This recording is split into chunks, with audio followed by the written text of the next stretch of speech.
We now bring in Shawne Merriman, former All-Pro linebacker in the NFL. He joins Bleck Abdalla here on Westwood One Sports. Shawne, we had a chance to talk with you at the Super Bowl. It was a great conversation. We're glad you're back on the show. And what did you make of Maxx Crosby going back to the Raiders after the deal fell through yesterday? That might have been the craziest thing I've seen. And not that it hasn't happened before, but who it happened to, right? So I was thrown off because you got to think, before they made that trade in the first place, you already knew he had a knee injury. It was out there. So there was no surprises walking in the door. I'm sure they asked for some kind of transcripts or something on him of what's going on. So they knew before getting out there. So it's probably one of the weirdest things we've seen. But let me tell you this. If I'm Maxx Crosby walking back in that building, that's like a job to just let you go. And now you got to walk back in the building. That got to be an uncomfortable feeling. It is weird that this has happened before with the Baltimore Ravens. What do you think people in the NFL are saying today, other teams, other GMs, that now have to do business with them? This isn't the first time, and now people are still making trades with them. Will this affect any other deals with them in the future? Because it seems like this has happened before, and teams still keep doing business with the team. No, absolutely. I mean, you saw a couple of execs came out today. They didn't name the names, but a couple of execs were pissed off that happened. And, honestly, it comes across a little bit as buyer's remorse, right? Because they did a contract with the DN from Cincinnati. Yep. Right after, right? So they already had somebody or something in mind, and so it's almost like backtracking in a way. And I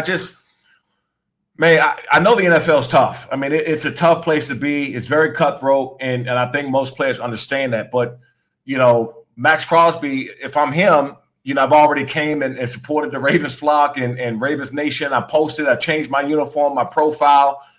It's like, damn, man, what more do y'all want from me, right? It's he was all in. I'm sure that he did. By the way, Maxx didn't want to leave the Raiders in the first place. That was his home. I mean, that those fans love Maxx Crosby. He didn't want to leave, but he had, he embraced the business as it is by going to the Ravens and accepting it and making a big deal about it. No bad public statements. Did everything he was supposed to do, and now he's going back. So I don't think he plays this year for the Raiders. I just don't see it. I think that somebody else, comes in. The Cowboys, San Francisco 49ers. Somebody's going to step in because he's already been fielding calls. But I just don't see him going back into the building from what's already transpired. Shawne Merriman, former All-Pro in the NFL, joining Bleck Abdalla here on Westwood One Sports. Shawne, in your time in the NFL, did you ever see a situation like this take place, or a teammate of yours was down the road with the team and then the medicals didn't check out and they had to go back? Have you seen any of this before in your playing days? I haven't seen it with any of my teammates that I know of, but I have seen it around the league. Again, it's happened plenty of times before, but not to the magnitude of a player, right, that you just gave up 2 first-round picks for. If you got a guy that's coming in there that's getting waived, or somebody that's a free agent or coming off the street that you want to bring back in, they fail the physical, we've seen that plenty of times before. But when you make a conscious effort and a decision to give up 2 first-round picks, that's your guy. That's your guy going forward. And it's already out there that he had this knee injury, that he's recovering from it. I think Dr. Elatraj did his surgery. So he had a good surgeon. So requesting this information before he got there, I'm sure happened. They just didn't come in and say, we're going to give up 2 first-round picks. And by the way, if you don't check out when you get here, we're going to send you back. It's just it doesn't happen like that when you're trading for a guy like Maxx Crosby. So, Shawne, take out the compensation. We know that Crosby costed 2 first-round picks, and then you have to absorb the contract, and Trey Hendrickson was only money. Comparing the 2 players, are the Ravens better off with Trey Hendrickson, or are they better off with Maxx Crosby? Look, they got – either way, they got 2 great players, right? But then you go back to Trey Hendrickson, like, what did they get for him? Why even keep him there another year if he's been asking for a new deal for the last couple of years? So this is why I'm trying to understand how some of these teams and GMs and front offices, how they look at the entire situation. If you know somebody's not your guy going forward, you got an opportunity to move him and get something for him. And so I don't think you can go wrong with either one, but they are different style players, right? They are different style players, with Jesse Minter being the D coordinator. I'm sure he had his mind wrapped up in what he was capable of doing with Maxx Crosby. I'm sure it's going to be a little bit different than what they're going to do with Trey Hendrickson. But again, when you make these kind of moves, you have to be certain because you've already given up, right? You've already given up a lot for it. And so you got to be certain when you make these changes. Shawne Merriman hanging out with Bleck Abdalla here on Westwood One Sports. Shawne, since you were a great pass rusher, take us inside the film room and break down the game between Maxx Crosby getting to the quarterback and Trey Hendrickson. Who do you prefer? What style? What do you see when you watch both of these players play? Well, both of them are great players, but you got to argue that Maxx Crosby is top 5 in the NFL, in my opinion. And so if you're Jesse Minter, you're looking at how you can use both of these guys. Maxx Crosby is a wild man, right? He might start on the outside and somehow end up down the middle, batting the ball down. He's all over the place. He plays great against the run, flat down the line of scrimmage. Trey Hendrickson, I think is going to be more of a standard kind of pass rusher. You can also move him interior just a little bit if you want to rush from the inside.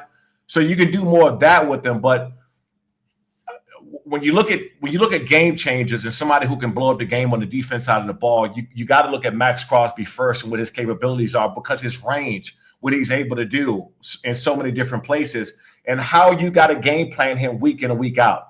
So there's nothing against Trey at all. I mean, Trey's a hell of a player, and I think that he deserved a contract a long time ago.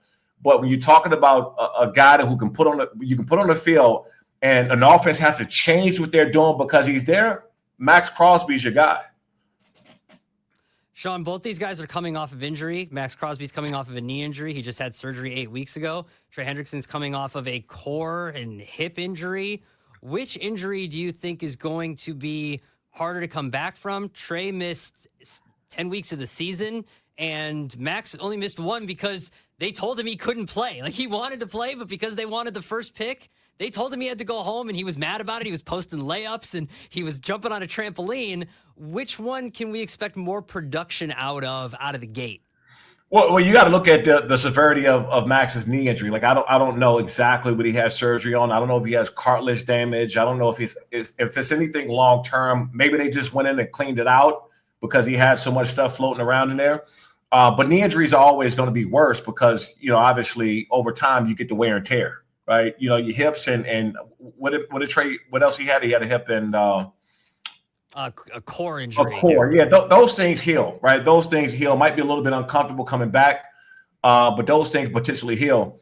But either way, I mean, I had a big knee injury that I came back fine from. Now, I compensated and then tore my Achilles. But, depending on the severity of the knee injury, he's fine. I mean, I don't know how many players walking around the NFL with some type of a knee injury. You got it. If you play long enough, you got some type of knee there. Right? I would say about 60+% of guys, you got something there. Shawne Merriman joining Bleck Abdalla for a couple more minutes right here on Westwood One Sports. With the rest of free agency taking place, Shawne, are you surprised that Kyler Murray does not have a team right now and that he's essentially there's not a lot of options either? What do you think of how that played out with Arizona, Kyler, and his situation going forward? I don't think it has anything to do with Kyler Murray's playmaking ability. I think that he can be useful as a quarterback. I think that more teams are questioning does he want to play football or not? Does he want to play? Because for so many years, people talked about him going to play baseball, and is he looking at his playbook? Is he gaming too much? It was like so much on the outside that wasn't about playing football. So there's no doubt that Kyler Murray can play. I think a front office is thinking like, hey, do we got a guy here that really care about playing this game? Right? Did he make enough money where he still has love for the game, or does he want to go do something else? And so more than likely, that's scaring off teams and organizations before it is his playmaking ability. I mean, he can play football. He can start on half the damn teams in the NFL. But the question is, okay, well, do we go out and draft somebody and then bring them in and have a young guy there, or do we go out and get somebody that's proven? But we don't know if he still has love for this game. We don't know if he's still locked in or not. So that is scaring teams off away more than him being able to play football and being good out there. When talking about Maxx Crosby, you mentioned a possible trade to the Cowboys. They traded for Rashawn Gary. They had one of the worst defenses in the NFL last year. What can Rashawn Gary bring to that defense as he's traded to that team in the Cowboys? You know, the Cowboys, even ever since Micah, and I know that everybody made a big deal about Micah leaving, but if you're looking at the longevity of that defense and how many pieces they need to actually be good, not just a dominant player like Micah, I think that Jerry Jones is smart about that. Outside of the conflict that they had, between each other, especially when it spilled over publicly, I think the other side was, Micah's been banged up a little bit. And if you got an opportunity to get more picks and more draft picks and high draft picks for him, you do that because you can bring in a couple guys. Again, that's why I'm leaning more towards Maxx Crosby going there, man. But the Dallas Cowboys defense, they're building slowly, piece by piece. They brought the D tackle in that came from the Jets. Drawing a blank here. The D tackle, is it Quentin? Mm-hmm. Yes, I believe so. Yeah. Yes, I'm trying to look it up for you. Yeah, so they brought him in. He played great, right? That was a big missing piece for them. And so what they're doing is just over time, just stacking position by position. But they did that by starting off by letting Micah go. And so now they got flexibility. Now they have flexibility now, even still, to bring Maxx Crosby in if they wanted to. Shawne, it was great seeing you at the Super Bowl. Thanks for joining us today. We really appreciate it. You got it, man. Thanks for having me.